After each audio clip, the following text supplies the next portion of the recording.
Alright guys, I'm back with another chapter in Judges. We're in Judges chapter 17, where the header reads, Idolatry in the Tribe of Dan, Micah's Idols. Before we get to that, there's a little bit of a prelude, a little bit of summary that's going to be for the next four chapters, so 17 all the way to 21. And that summary reads, this section shows Israel falling into idolatry, moral decline, and petty fighting. Israel, the nation that was to set the example for spiritual living, had instead become morally depraved. When Israel did serve God, and that was seldom, it was often from selfish motives. Selfish obedience does not bring us far. Genuine obedience is motivated by love and reverence for God Himself. And we'll get right into 17, guys. Here we go. There was a man named Micah who lived in the hill country of Ephraim. One day he said to his mother, I heard you place a curse on the person who stole 1,100 pieces of silver from you. Well, I have the money. I was the one who took it. The Lord bless you for admitting it, his mother replied. He returned the money to her, and she said, I now dedicate these silver coins to the Lord in honor of my son. I will have an image carved and an idol cast. So when he returned the money to his mother, she took 200 silver coins and gave them to a silversmith, who made them into an image and an idol. And these were placed in Micah's house. Micah set up a shrine for the idol, and he made a sacred ephod and some household idols. Then he installed one of his sons as his personal priest. In those days, Israel had no king. All the people did whatever seemed right in their own eyes. One day, a young Levite who had been living in Bethlehem in Judah arrived in that area. He had left Bethlehem in search of another place to live, and as he traveled, he came to the hill country of Ephraim. He happened to stop at Micah's house as he was traveling through. Where are you from? Micah asked him. He replied, I'm a Levite from Bethlehem in Judah, and I'm looking for a place to live. Stay here with me, Micah said, and you can be a father and priest to me. I will give you 10 pieces of silver a year, plus a change of clothes and your food. The Levite agreed to this, and the young man became like one of Micah's sons. So Micah installed the Levite as his personal priest, and he lived in Micah's house. I know the Lord will bless me now, Micah said, because I have a Levite serving as my priest.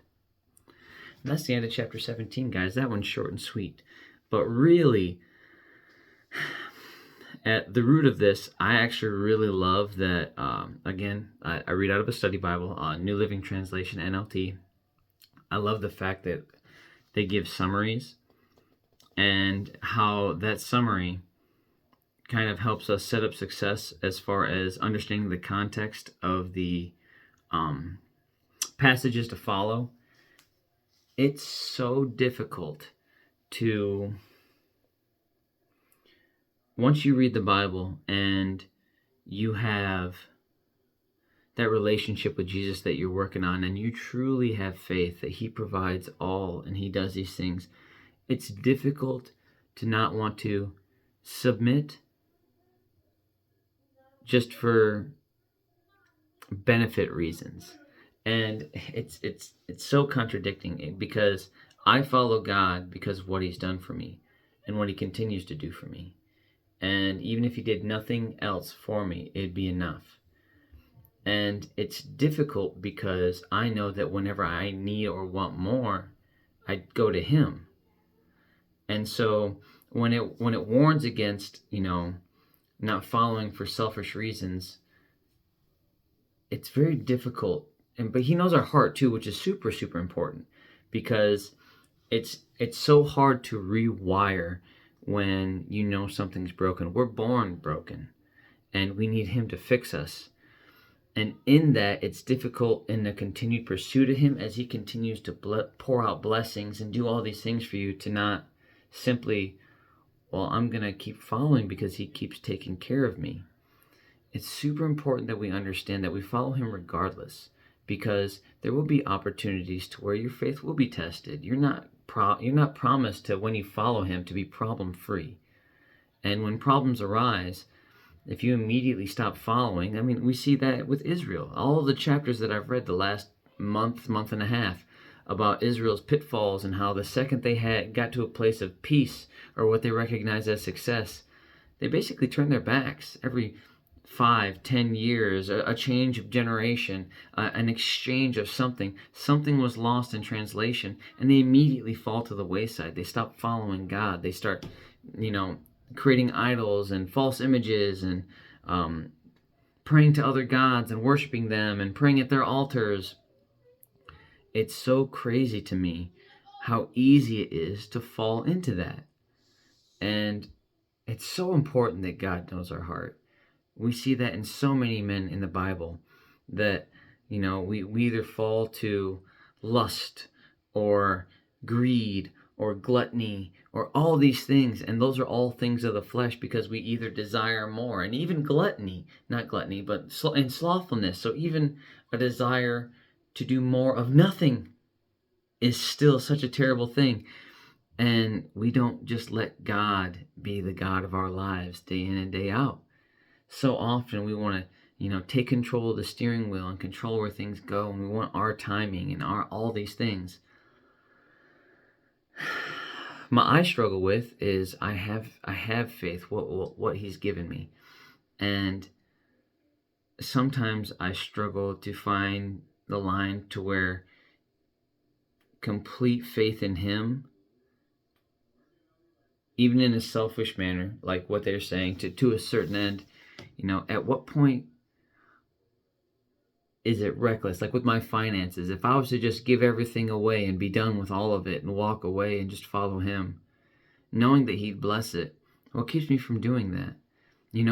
But then I also know that I've chosen to be a husband and a father, and I know that I have expectations, obligations that He has blessed me with. So obligations isn't probably the right word, but I have certain things that I need to take care of and I need to be a good steward of.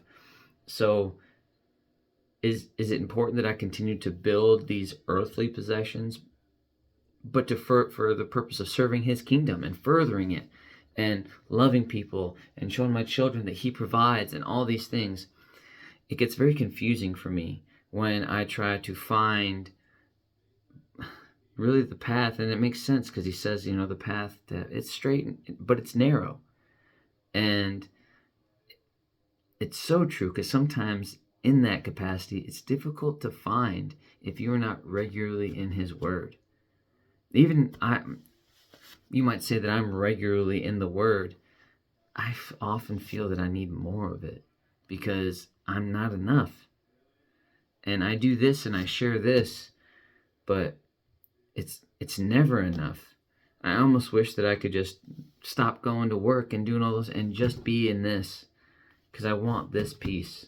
I want what He provides, because it is so difficult. It's not even worth working for things outside of His grace and outside of His timing, because it'll just bring heartache. And so, combating my own selfishness and the other things that the flesh has me stumble with countless times, I'm thankful. I'm thankful for those troubles that get me refocused on Him. So that's really what it is. And I really think that often that's the purpose. I'm just guessing. I don't know. Only the Father knows. But sometimes I think a little bit of His intention gets exposed to those that are really looking for it. And that's just how I feel about it. So now that I've shared that with you, have a good night. God bless. I love you. Jesus loves you. And I'll be back for chapter 18 of Judges, which the header reads, Idolatry in the Tribe of Dan. Other than that, have a good night. God bless. I love you. Jesus loves you, like I said. And I'll see you guys tomorrow for chapter 18 of Judges. Have a good night and God bless.